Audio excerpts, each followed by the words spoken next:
এক বছর আগে বালুরঘাটের বিডিওকে চেয়ার ছুড়ে মারার ঘটনায় অভিযুক্ত বিজেপি নেতাকে 6 মাসের বিনাশ্রম কারাদণ্ডের নির্দেশ দিল বালুরঘাট জেলা আদালতের বিচারক। এদিকে অভিযুক্ত সুভাষ সরকারের আইনজীবী আদালতের কাছে জামিনের আবেদন করলে তা মঞ্জুর করেন বিচারক। গতকাল দোষী সাব্যস্ত হওয়ার পরেই সুভাষ সরকারকে আদালতের হেফাজতে নেওয়া হয়েছিল। আজ এডিজে সেকেন্ড কোর্টের বিচারক শরণ্যা সেন প্রসাদ সবকিছু খতিয়ে দেখে 323 ধারায় 6 মাসের বিনাশ্রম কারাদণ্ডের নির্দেশ দেন। এছাড়াও 447 ধারায় 500 টাকা জরিমানা অনাদায়ে 2 মাসের বিনাশ্রম কারাদণ্ডের নির্দেশ দেন। সাজা ঘোষণার পরেই জেলা বিজেপির তরফে হাইকোর্টে যাওয়ার প্রস্তুতি নেওয়া হচ্ছে। বিজেপি নেতা সুভাষ সরকারের পাশে থাকার আশ্বাস দিয়েছেন বিজেপির রাজ্য সভাপতি সুকান্ত মজুমদার। দল তার পাশে আছে। সুভাষ সরকার কোনো অন্যায় করেনি।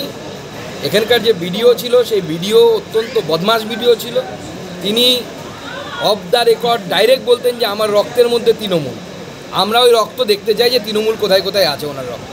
আদালতে আবেদন করব, তার জামিনের জন্য পার্টি সর্বতোভাবে তার পাশে দাঁড়াবে এবং চেষ্টা করবে। কারণ যেভাবে উনি গণতন্ত্রকে ধূলিসাৎ করার চেষ্টা করেছেন সরকারি অফিসার হিসেবে উনি করতে পারেন না। সরকারি অফিসার থাকার যোগ্যতাও ওই ভিডিওর নেই।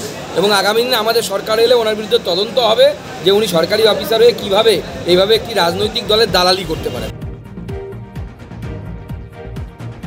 জানিয়ে সুকান্ত মজুমদারকে কটাক্ষ করেন তৃণমূলের জেলা সহ সভাপতি সুভাষ চাকি।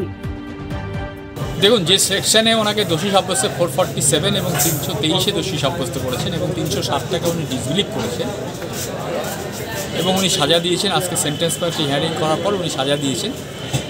রায়ে আমরা খুশি, কারণ আমি প্রথমেই বলি একজন আধিকারিককে এইভাবে আক্রমণ করার ফলে যেটুকু সাজা হোক, সাজা মানেই সাজা, যেটুকু সাজা হোক, এতে করে আগামী দিনে আগামী প্রজন্ম বিশেষ করে বিজেপির কর্মীরা এই সাজায় তাদের হুঁশ ফিরবে যে তারা যখন তখন যে কোনো আধিকারিককে এবং সাধারণ বিরোধী কর্মীদের উপর যেভাবে হামলা চালায় এটা তাদেরকে সাবধান দিয়ে দেবে। এবং আগামী দিনে প্রচুর মামলা আছে, দেখবেন ওদের রাজনৈতিক উদ্দেশ্য চরিতার্থ করার জন্য আধিকারিক থেকে শুরু করে এবং সাধারণ কর্মীর উপর যেভাবে বিশেষ করে তৃণমূল কংগ্রেস কর্মীদের উপর যেভাবে অত্যাচার করেছেন আদালতে সেগুলো মামলা গড়িয়েছেন এবং সেই মামলাগুলো তো আগামী দিনে আমরা সাফল্য পাবো, একটু আশা রাখি।